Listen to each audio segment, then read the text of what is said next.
De 1827 à 1880, la Maison Nourrit a reçu de très nombreuses récompenses dues à ses compétences. Et ces compétences, elles se sont développées malgré un environnement politique, économique et social particulièrement contraignant.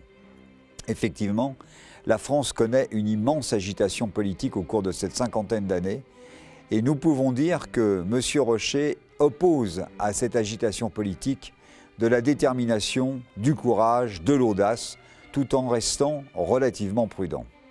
C'est lui, M. Rocher, qui en 1827 ose parier sur l'avenir et ouvre un atelier de joaillerie rue Greneta.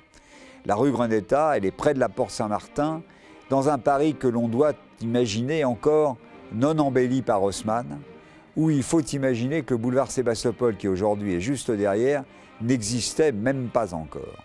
Les difficultés sont immenses, puisque au cours de cette période, lui et son successeur Jean-Baptiste Nourrit résistent à 2 révolutions, un coup d'État, une guerre, une épidémie de choléra. Malgré tout, Paris est la ville de lumière. Et cette ville de lumière, elle s'organise. Rappelons-nous qu'à cette époque, le courant romantique favorise la création artistique, le goût pour les découvertes et les techniques. Il y a un énorme engouement à cette époque aussi pour l'Antiquité. Et Napoléon III acquérera d'ailleurs la collection Campana.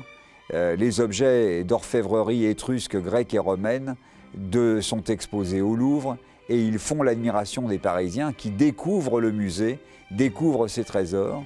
Et les joailliers vont se servir de ces modèles, de ces nombreux modèles, pour pouvoir effectivement commencer à développer leur propre collection. La hiérarchie sociale dans la France de cette époque est très pesante. L'aspect formel et hiératique du langage du bijou sert essentiellement à manifester prestige et domination sociale. Clinquant, pourpre et or. Nous sommes à l'époque totalement dans l'ère du trophée. Dans l'idée de confirmer ses conquêtes coloniales en Afrique et en Océanie, la France multiplie alors les expositions universelles qui ont pour vertu de stimuler les échanges et les compétitions. En 1878 à Paris, la Maison Nourrit obtient le succès tant attendu et mérité puisqu'elle obtient une médaille.